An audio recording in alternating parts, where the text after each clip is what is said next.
कि जेड़े सज्जन नूं लुट के रजन दी सोचण, शाला ओ भाईवाल ना मिलन। मिर्जा जे मिलन ते आला ज़र्फ होवन, कमज़ोर ख्याल ना मिलन। ते कोई दुख नहीं दर्द हलालियां दाऊं, नित जान निसार ना मिलन।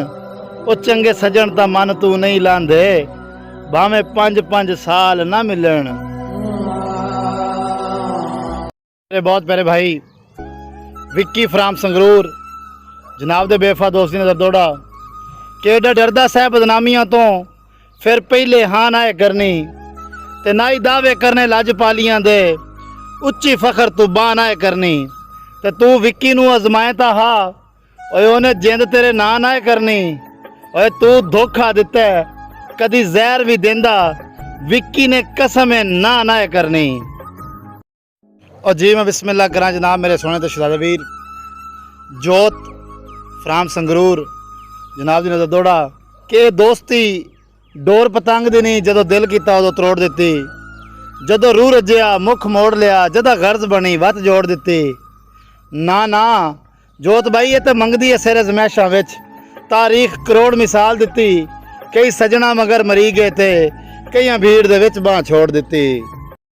और जी जनाब मेरे सोने तो सुनखे वीर रिशु रईस आज़म ऑफ चढ़दा पंजाब इंडिया जनाब दे शरीकां दी नज़र दौड़ा कि बंदे सिर चढ़ जाते हैं कसम खुदा दी, जे जरा भी ना रोक के रखिए तो जेड़ा जितनी औकात दा मालिक होवे उन्होंने उत्थे टोक के रखिए।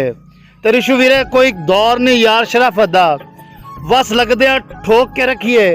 ओए बद नस्ले मतलबी लोकां नू रिशु जुत्ती दी नोक ते रखिए।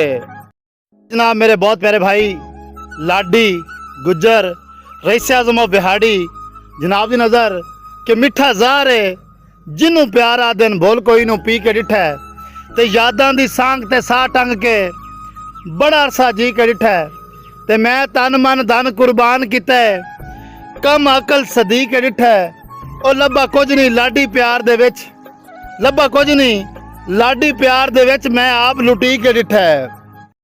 भाई अर्श राजपूत जनाब दी नज़र कि बस बात खुदा दे दुनिया ते मेरा सजन सहारा तू है, ते तेरे बाज ना अखियां कुछ वेखण, मेरी अख दा तारा तू है। ते मैं तालिब तू मतलूब सजन, मेरा मौज किनारा तू है। और मैनू अर्श जान प्यारी है, पर जान तो प्यारा तू है।